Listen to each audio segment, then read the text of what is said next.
Sonic Frontiers is the most fun I've had of a Sonic game ever. It's not perfect, but I consider it a good video game and one I'm already itching to replay after my initial playthrough. So let me tell you why this game is so great in my Sonic Frontiers analysis. Sonic Frontiers stars Sonic and his friends as they get stranded on the mysterious Starfall Islands, which are filled with all sorts of ancient technology. It's a simple premise for a Sonic adventure, sure, but the execution makes Frontiers contain one of the best Sonic narratives ever told in the video games. Ian Flynn is writing the dialogue and characterization for Frontiers, previously writing the Archie and now IDW comics, but this is his first time writing for the video games proper, and what a debut! Sonic's characterization in Frontiers still has the snarky edge that Roger Craig Smith brings to the character, but now he has more of that selfless heroism and legit pathos that my favorite depictions of Sonic have. We see this in Sonic slowly getting corrupted throughout the game as he saves his friends from the cyberspace, which is simultaneously sad yet heartwarming. The new major character Frontiers introduces is Sage, an AI girl made by Eggman to control the ancient technology on the Starfall Islands, and she's super adorable. Seeing her develop a legit father-daughter relationship with Eggman and learn why Sonic does the things he does despite all the adversity is super charming, and I hope she becomes a recurring character in the series so we can see her develop further, and I would love to see her interactions with Metal Sonic specifically. There's also a lot of references to past events in Sonic lore in the game's writing, from little in-jokes to just mentioning past events to prove a point to the current narrative. I've already seen some backlash to how Frontiers uses these references, specifically how they shape Tails' major arc in this game of how blatant it is in referencing his cowardly behavior from the last game, Sonic Forces.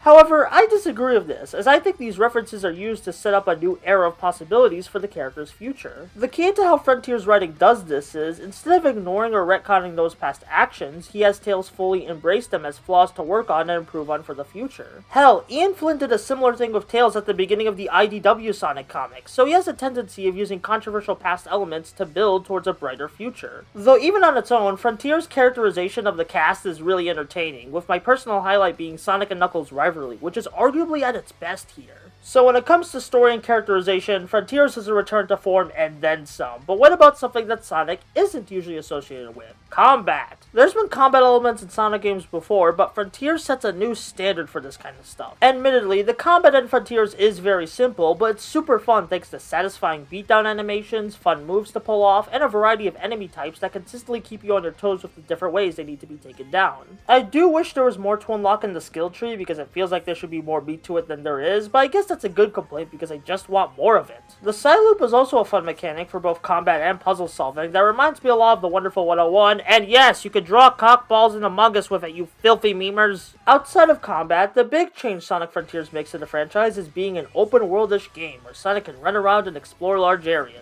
A lot of franchises like Zelda and Pokemon have been adopting their formulas for the open-world style of gameplay, and honestly, I think Sonic has the most potential of any pre-existing franchise for fun open-world gameplay, and it's all thanks to his speed. Being the fastest thing alive, Sonic can boost around these large open areas, and it's just as amazing as I imagined. The boost has been tweaked to a stamina meter, which sounds like a terrible idea on paper, but the game gives you a lot of boost energy to use, and there's always something in the area to stop and do, so it's very unlikely you'll be running out. While I love exploring the open zones of the Starfall Islands, I'm a bit mixed with the collectibles you have to gain while exploring. There's a lot of stuff to collect that should flow from one to another, like gears you get from beating enemies that unlock cyberspace levels, which you play through to get vault keys, which lets you get the Chaos Emeralds to beat the big boss in the zone. This gameplay loop is great, but my issue comes of the character tokens that progress the storyline. In my experience, they're so wildly inconsistent with how much you'll have at a given time. Sometimes you'll have too much, while other times you're gonna have to explore and grind for them, which does give you an excuse to explore areas you haven't yet, but I think it can annoyingly halt progress at times. Granted, you can speed up the collectible process by collecting Big's purple coins and fishing with him, which is a nice relaxing minigame to play in between high-speed platforming and combat.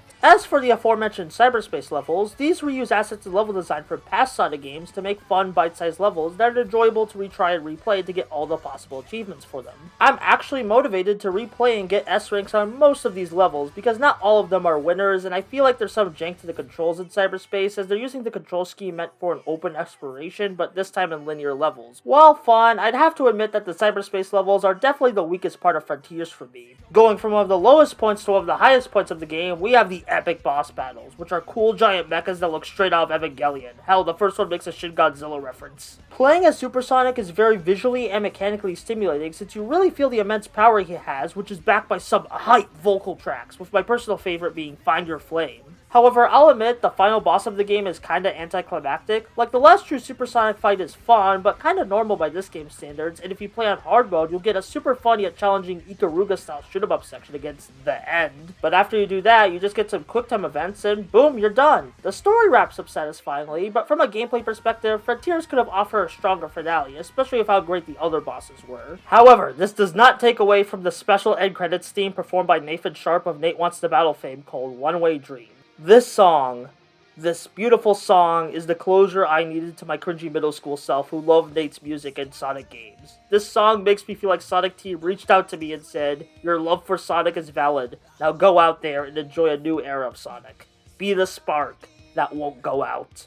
Overall, while Sonic Frontiers is a bit jank in areas, and admittedly isn't the most polished game ever, I still freaking loved it from its simple yet stylish combat, fun open zones to speed through, and a grand storyline that feels like a return to form for these characters while opening up endless possibilities of new stories to tell in the future. It left me very hungry for more in a good way, and I hope Sonic Team is listening to feedback to make the next open zone game even better than Frontiers.